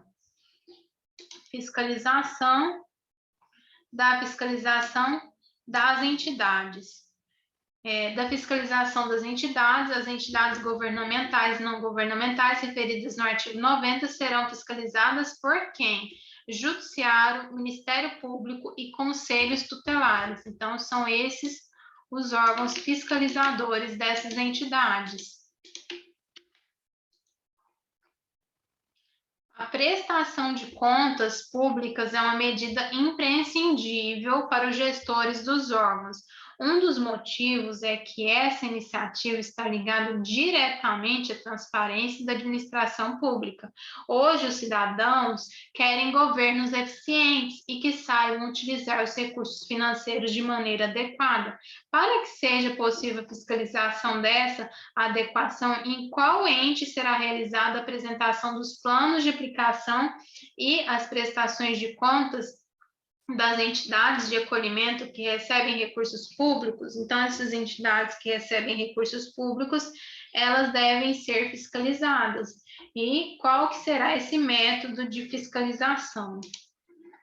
Os planos de aplicação e as prestações de contas serão apresentados ao Estado ou ao município, conforme a origem das dotações orçamentárias. Então, antes de gastar essa verba aqui pública, esse recurso público, é necessário que a prestação de contas por meio de planos que serão apresentados aqui aos estados e aos municípios, fazendo assim que essas dotações orçamentárias elas tenham um certo controle sobre essas contas. Então, haverá, no âmbito dessas entidades, a prestação de contas.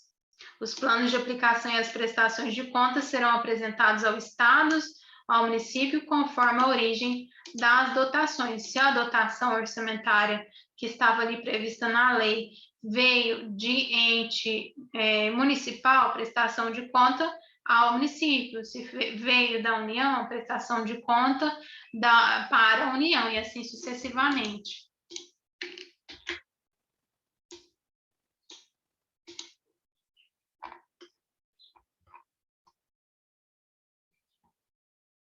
As entidades que desenvolvem programas de internação têm várias obrigações para garantir os direitos fundamentais da criança e do adolescente. No caso de descumprimento, quais são as medidas aplicáveis? Então, se a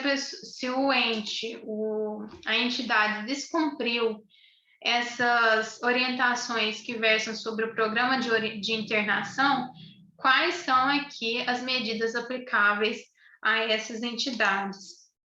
São medidas aplicáveis às entidades de atendimento que descumprirem obrigações constantes no artigo 94, sem prejuízo de responsabilidade civil e criminal de seus dirigentes ou prepostos.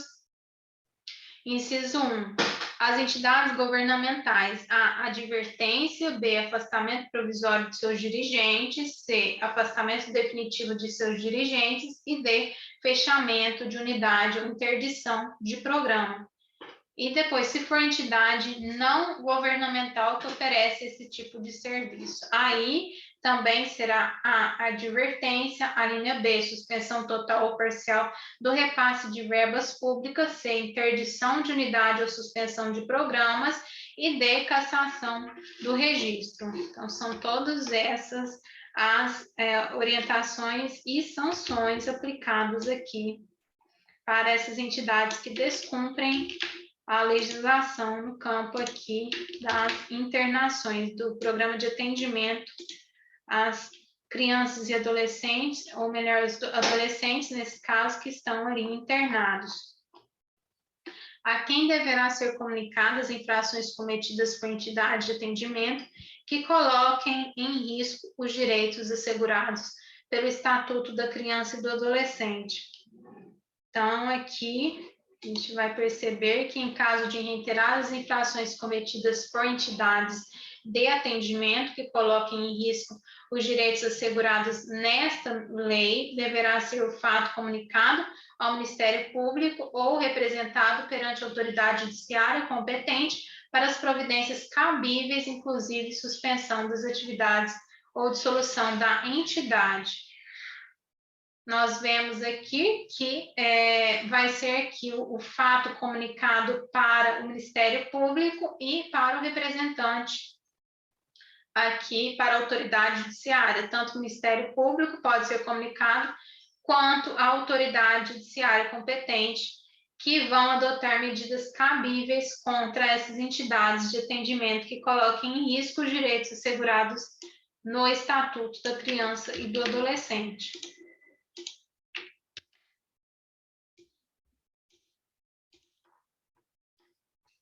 Como será a responsabilidade das pessoas jurídicas de direito público e as organizações não governamentais pelos danos causados por seus agentes públicos?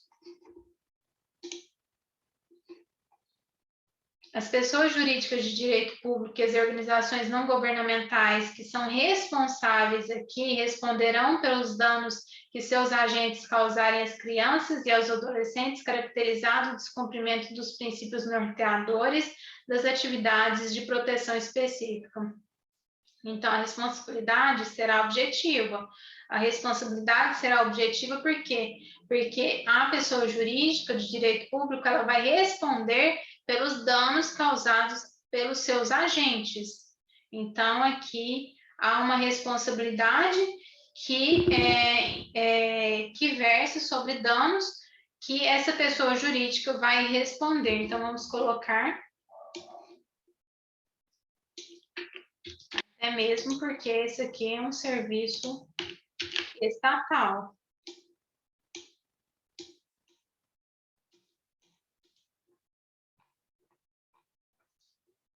Das medidas de proteção. Então, eu vou cortar esse vídeo para não ficar tão longo e no próximo vídeo vamos falar das medidas de proteção.